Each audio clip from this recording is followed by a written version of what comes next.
Welcome back to Learning Analytics Tools course. In this week we will continue discussing about diagnostic analytics and algorithms in that, especially clustering. So, what is clustering? Clustering is grouping a similar behavior, the items which has a similar behavior in a clusters.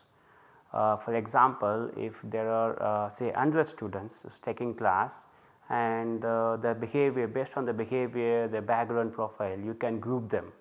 So, that is called clustering, grouping the students based on their similarity in behavior, especially this behavior is different from the other group.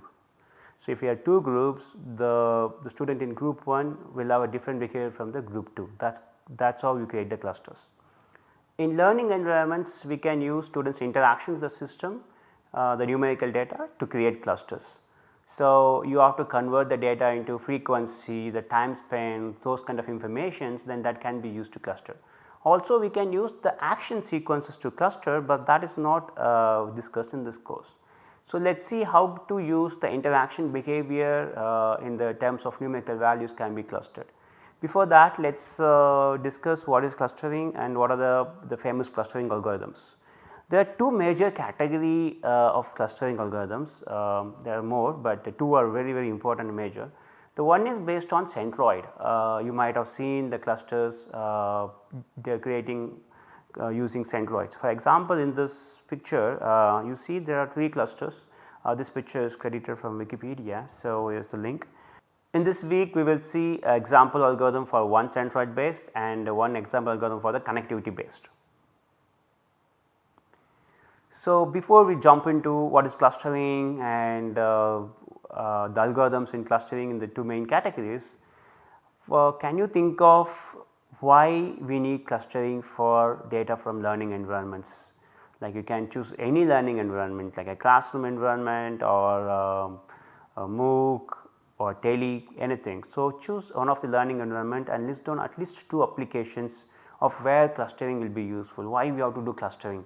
It is not that I want to do cluster based on students interaction with MOOC, but why? What is the information you want to use after creating clusters? Please pause this video after you list it down, I assume to continue.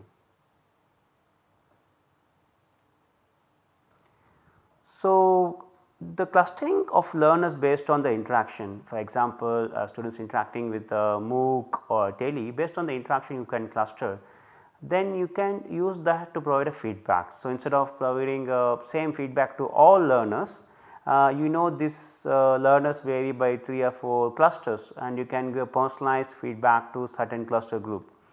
There are some students who might be spending much time in reading materials and taking quiz instead of watching any videos.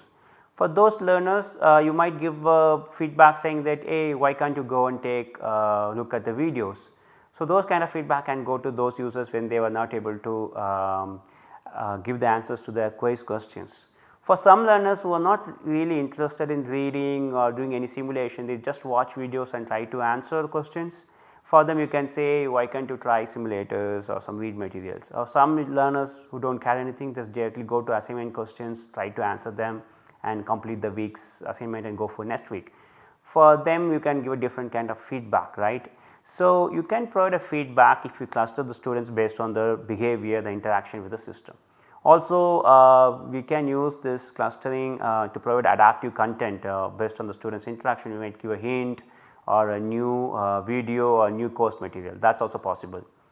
And there is other application of clustering, it is called e-learning materials. There are a lot of e-learning content available. We can go and crawl all the e-learning content and curate it, and you can automatically classify them into topic wise or concept wise.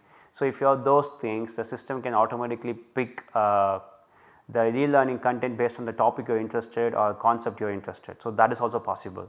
So, yeah, clustering can be used to cluster the students behavior based on the interaction with the system, or you can also content can be clustered or other things can be clustered in the system. Okay. So, in this video we saw what is clustering and why it is needed for learning environments. In our next video we will talk about one type of clustering algorithm and we will discuss in detail. Thank you.